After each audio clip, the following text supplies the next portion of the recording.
सततं श्रीनारायणपुर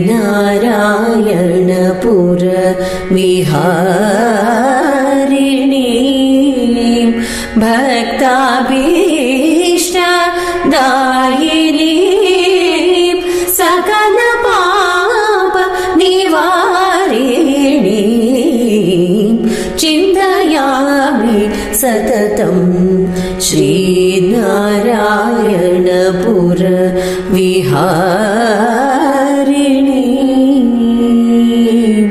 विहारिणीं यद्वद्रीशा वल्लभे सदा मदस्मितवदने हंसगमने सुन्दरनयने हंसगमने सुन्दरनयने श्रीनारायण हृदयकमल निवासिनी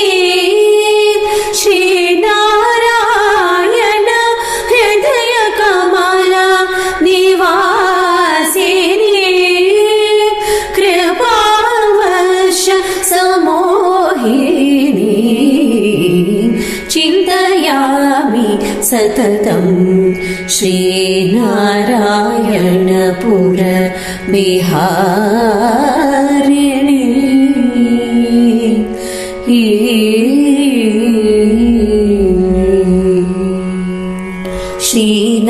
श्रीनारायण चरणकमल विराजिते वरद वल्लभे श्रीनारायण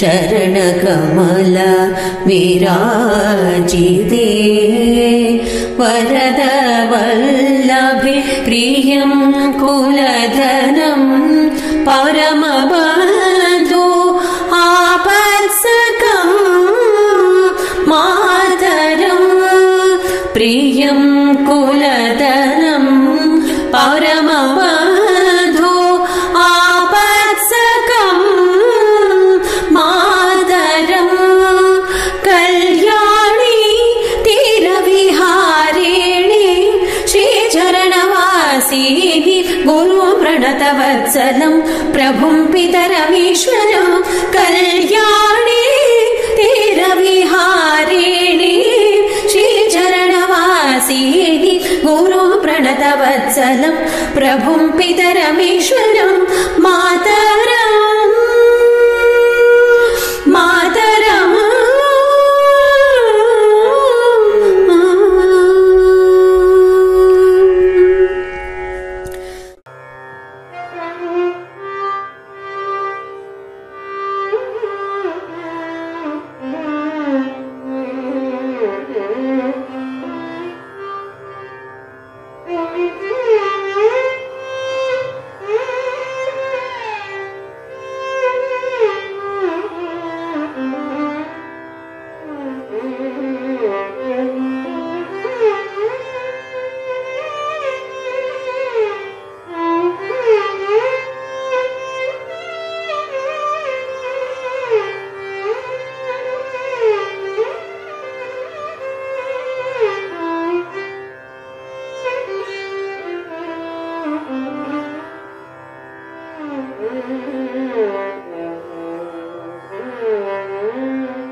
अडिसेर मुडिगिनरागि वरशर्गळ्तां तोळ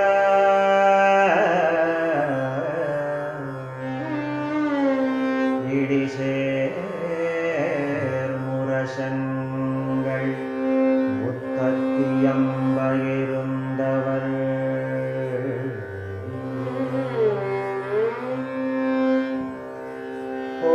ஒடிசேர் துகளாய் போவர்கள் ஆதலில் நொக்கென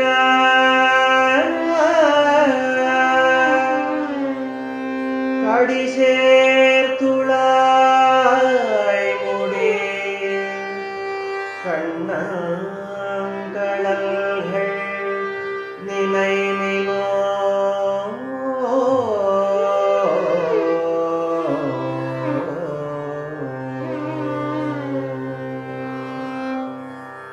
ಅಡಿಶೇರ್ ಮುಡಿಗಿನರಾಗಿ ಎಂಬ ಈ 3ನೆಯ ಪಾಶುರದಲ್ಲಿ ಆಳ್ವಾರ್ ಬಹಳ ಕಠೋರವಾದ ಸತ್ಯವೊಂದನ್ನು ತೋರುತ್ತಾರೆ.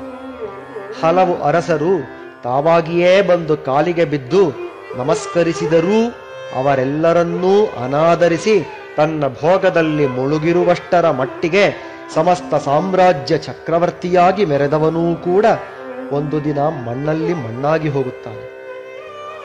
ಅವನೊಬ್ಬ ಚೇತನನೆಂದೂ ಪರಿಗಣಿಸದಷ್ಟು ನಿಕೃಷ್ಟವಾಗಿ ಬಿಡುತ್ತಾನೆ. ಆದ್ದರಿಂದ ತತ್ಕ್ಷಣವೇ ಸರ್ವೇಶ್ವರತ್ವ ಸೂಚಕವಾದ ದಿವ್ಯಗಂಧಯುಕ್ತ ತುಳಸಿ ಮಾಲಾಲಂಕೃತ ಕಿರೀಟಧಾರಿಯಾದ ಆ ಶ್ರೀಕೃಷ್ಣನ ಪಾದಗಳನ್ನೇ ಧ್ಯಾನ ಮಾಡಿ ಉಜ್ಜೀವಿಸಿ ಎನ್ನುತ್ತಾರೆ ಆಳ್ವಾರ್. ಆದಿ ವರಾಹಮೂರ್ತಿ ಭೂದೇವಿಯನ್ನು ಎತ್ತಿಕೊಂಡು ಬಂದಾಗ ಶ್ರಮದಿಂದ ತನ್ನ ಸರ್ವಾಂಗಗಳಿಂದ ಸ್ರವಿಸಿದ ತೀರ್ಥವೇ ಈ ಕಲ್ಯಾಣಿ ತೀರ್ಥ. ಇಲ್ಲಿ ಪಂಚ ಕಲ್ಯಾಣಿಗಳಿವೆ.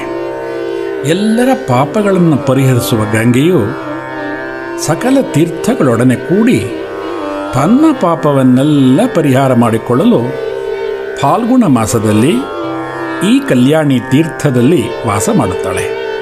ಈ ಕಲ್ಯಾಣಿಯಲ್ಲೇ ಅವಭೃತ ಸ್ನಾನಗಳು, ಶ್ರೀ ಶಲ್ವಪಿಳ್ಳೆಯ ತೆಪ್ಪೋತ್ಸವಗಳು, ಬ್ರಹ್ಮೋತ್ಸವದಲ್ಲಿ ಶಲ್ವಪಿಳ್ಳೆಯ ಕಲ್ಯಾಣೋತ್ಸವ, ನಾಗವಲ್ಲಿ ಮುಂತಾದ ಉತ್ಸವಗಳು ಇದೇ ಕಲ್ಯಾಣಿ ತೀರದ ಧಾರಾ ಮಂಟಪದಲ್ಲಿ ನಡೆಯುತ್ತಿವೆ.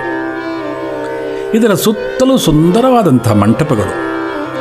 ಪ್ರದಕ್ಷಿಣವಾಗಿ ಬಂದರೆ ಮೇಲಿರುವುದೇ ಸಪ್ತಕ್ಷೇತ್ರಗಳಲ್ಲಿ ಒಂದಾದ ಸೀತಾರಣ್ಯ. ಕೆಳಗಡೆ ಬಂದು ಎಡಗಡೆ ತಿರುಗಿದಾಗ ಸಿಕ್ಕುವುದೇ ಕಾಂಚಿ ವಾದಕೇಸರಿ ಅಳೆಯ ಮಣವಾಳಜಿಯರ ಮಠ. ಅದರ ನಂತರ ಅಹೋಬಿಲ ಮಠ, ಬಿಂದುಮಾಧವನ ಸನ್ನಿಧಿ, ಜ್ಞಾನಾಶ್ವತ್ಥ, ಪಂಚಭಾಗವತ ಕ್ಷೇತ್ರ, ಆದಿಶೇಷ ಸನ್ನಿಧಿಗಳೆಲ್ಲ ಈ ಸುತ್ತಲೂ ಆವೃತವಾಗಿದೆ. ಭುವನೇಶ್ವರಿ ಮಂಟಪದ ಪಕ್ಕದಲ್ಲಿರುವುದೇ ಧಾರಾ ಮಂಟಪ. ಶಲ್ವಪಿಳ್ಳೆಗೆ ಕಲ್ಯಾಣೋತ್ಸವ ನಡೆಯುವಂತಹ ಮಂಟಪ ಅದು. ಅದರ ಪಕ್ಕದ್ದು ಗಜೇಂದ್ರ ವರದ, ಮೇಲುಗಡೆ ಗಜೇಂದ್ರ ಮೋಕ್ಷ ಆಗುವಂಥ ಮಂಟಪ ಅದು. ಹಾಗೆಯೇ ಮುಂದೆ ಬಂದರೆ ಲಕ್ಷ್ಮೀ ನರಸಿಂಹನ ಸನ್ನಿಧಿ, ವರಾಹಸ್ವಾಮಿ ಸನ್ನಿಧಿ, ಅದರ ಪಕ್ಕದಲ್ಲಿರುವಂಥದ್ದು ಕರ್ಣೀಕ ನಾರಾಯಣ ಸನ್ನಿಧಿ. ಭಾರತದಲ್ಲೇ ಬಿಂದು ಮಾಧವ, ಕರ್ಣೀಕ ನಾರಾಯಣ ವಿಶಿಷ್ಟವಾದಂತಹ ಸನ್ನಿಧಿಗಳು. ಮೇಲೆ ಬಂದರೆ ಪರಕಾಲ ಮಠ, ಅದರ ಪಕ್ಕದಲ್ಲಿ ಭಂಡಾರದ ಶ್ರೀನಿವಾಸ. ಇದಿಷ್ಟು ಕಲ್ಯಾಣಿಯ ಸುತ್ತಲೂ ಇರುವಂತಹ ಸನ್ನಿಧಿ.